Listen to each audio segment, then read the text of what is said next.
This old man attaches 1,000 balloons on his house and embarks on a flight. To learn what happens next, watch the recap of the amazing cartoon Up. This boy's name is Carl. He is in the cinema watching a video about wild nature. Turns out Charles Mantz, a popular explorer, flew to Paradise Falls on his airship in order to show his viewers animals that were previously unknown to science. Mantz always travels in the company of his heroic dogs. This time he has brought a skeleton of a huge bird from his expedition. The viewers are thrilled. But wait, scientists studied this strange skeleton and conducted that it's fake. Mantz got expelled from the Society of Explorers and he vowed to return to Paradise Falls and find every bird in order to restore his reputation. In the meantime, little Carl runs down the street with a balloon in hand and dreams of becoming an explorer too. He hears someone's voice from the nearby abandoned house. He crawls inside and sees a pretty young girl there. Her name is Ellie, and she is a huge fan of Charles Mantz too. The girl says that this house is a closed exclusive club for real explorers, and she invites the boy to come over. Carl's balloon rises into the ceiling. He tries to reach it, but something goes wrong.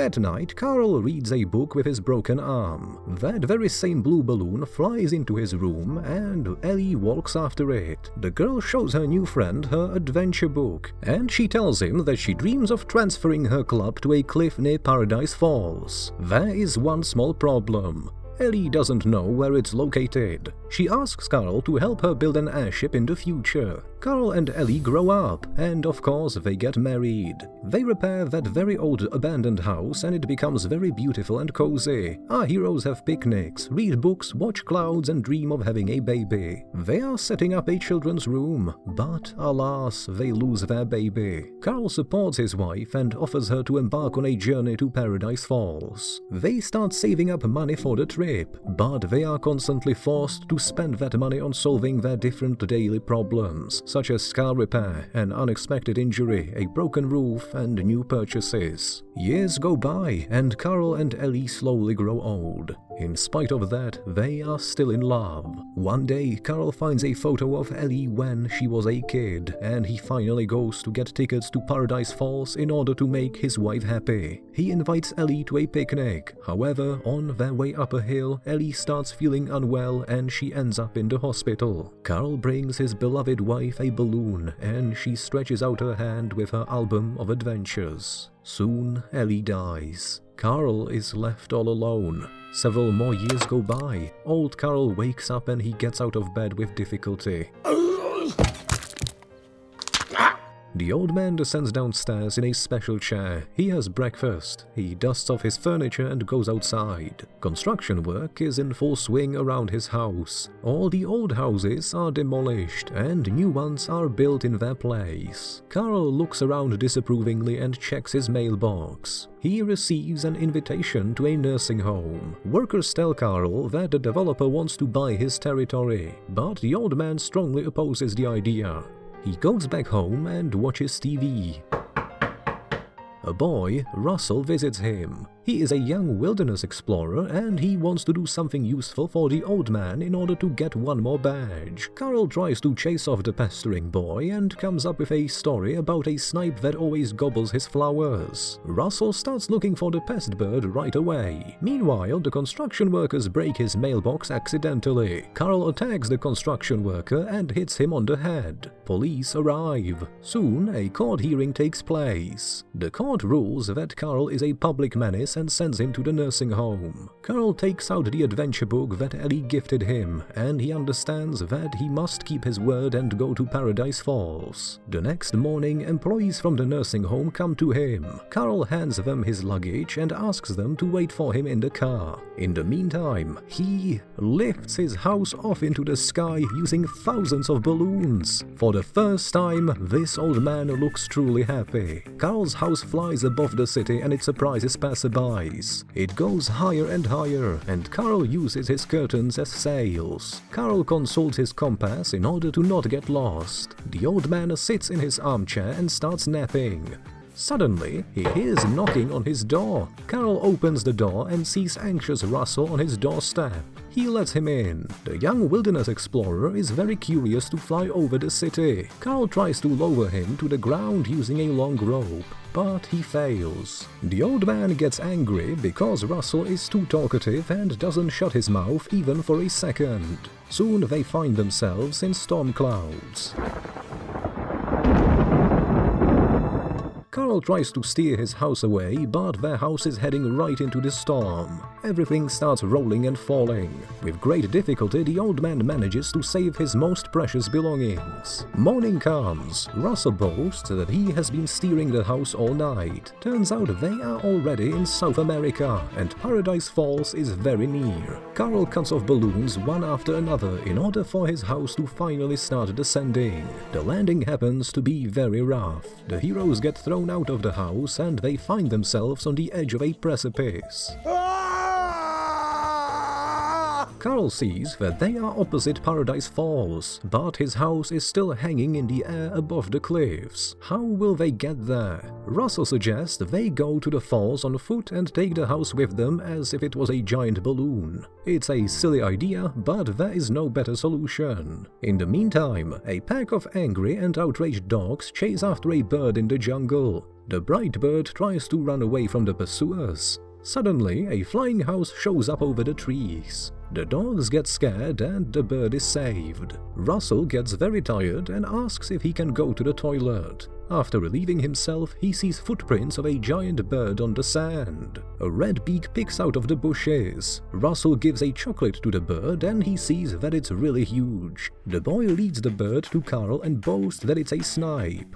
The old man wants to chase it away, but it turns out that the bird really likes to play. Russell names it Kevin and suggests that they take it along with them. Carl is very happy about this. Besides, it seems like Kevin isn't very smart.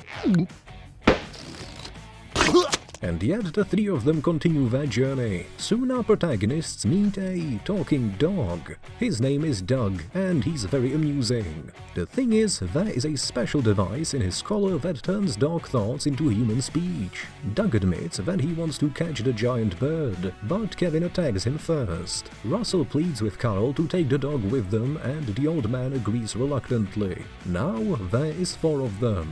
Meanwhile, the other dogs pick up their trail. They have to obey their master's command, which is to find and catch the giant bird. Carl tries to get rid of Doug and Kevin. He throws a ball to the dog and a piece of chocolate to the bird and demands that Russell runs away from there quickly. They make their way through the jungle, reach a small cliff and meet Kevin and Doug there. The attempt failed. Night comes and rain starts. Russell sets up a tent, but it falls apart immediately. Morning comes. Kevin climbs up the house roof and starts chirping mournfully.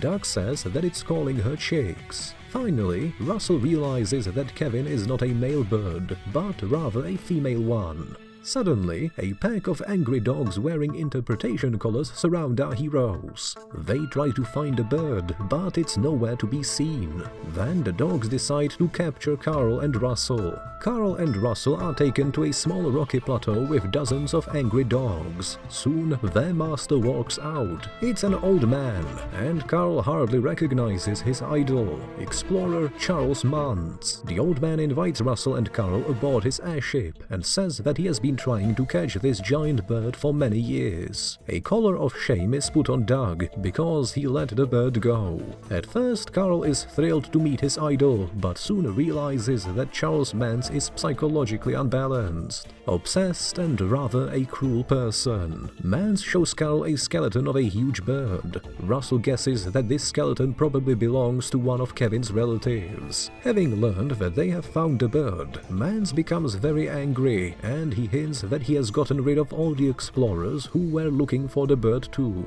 Suddenly, Kevin screams. Muntz sees that the bird sits on top of the flying house. At this moment, Carl and Russell escape from the airship and the dogs start chasing after them. Doug decides to help Carl and Russell and shows them the way to escape. Kevin comes to their aid as well, and she allows to use herself as a horse. Alas, while Kevin is making yet another jump, one of the dogs manage to grab her by the leg. The poor bird is injured and calls her chicks desperately. Carl realizes that he must save the bird and return it home to her chicks. Now it's more important than the waterfall. They head towards her nest, and content Kevin hobbles to her chicks. Alas, Mance's airship shows up behind them at this moment. A net is thrown over Kevin. Mance himself shows up and sets Carl's house on fire. He demands that Carl makes a choice. It's either the bird or the house. Carl runs towards the house to save it, and at this moment Mance kidnaps Kevin. Carl extinguishes the fire and sees frustrated Russell before him. The boy calls Carl a betrayer. Soon most of the balloons explode and the house lands on the cliff next to Paradise Falls. Carl walks into the house and flips through the adventure book of his beloved Ellie. He also sees that his wife filled the empty pages with photos of them, and she also left a note in it where she thanks her husband for this adventure and encourages him to start a new one. Inspired, Carl walks outside and sees Russell fly using balloons and an air blower to rescue Kevin. Then Carl throws most of his furniture and souvenirs out of the house as it becomes lighter and starts ascending again. The old man flies to rescue his friends. Loyal Doug flies with him. Russell catches up with Mance's airship. He gets inside, but he immediately gets captured. Soon, Carl's flying house approaches the airship. The old man rescues Russell heroically and runs to get Kevin. He uses the airship's ventilation to bypass the dogs and finds the bird in a cage. He uses a ball to get rid of security dogs and frees Kevin. Seeing this, Mance lets out his dogs on fighter jets, and the dogs shoot at his house. Meanwhile, the villain himself finds Carl and attacks him. A single combat between the two old men takes place. During the course of this combat, Carl and Kevin manage to get up on the roof of the airship. A pack of angry dogs chase after Doug, but he manages to get rid of the alpha dog and become the leader of the pack in his place. Russell distracts the dogs flying fighter jets and they crash. After that, the house approaches the airship. Kevin and Doug try to get inside, but Carl doesn't make it on time. The enraged Mance shoots at the balloons and the house lands right on the airship. The villain breaks into the house with weapons, but at this moment, Carl lures Kevin with chocolate. The bird with Russell and Doug hurry to get him right away. Mance tries to catch up with them, but he falls down with a dozen of balloons. Carl sees how slowly he descends, but he reacts to this loss calmly. Our heroes reunite Kevin with his, or rather her, chicks and fly home on Mance's airship. Russell receives a badge for assisting the elderly and becomes a senior explorer. Carl gives him a fizzy drink cap that Ellie gifted him when they first met. They eat ice cream and count cars on the road. In the meantime, Carl's house lands on the cliff overlooking Paradise Falls. He kept his promise to Ellie.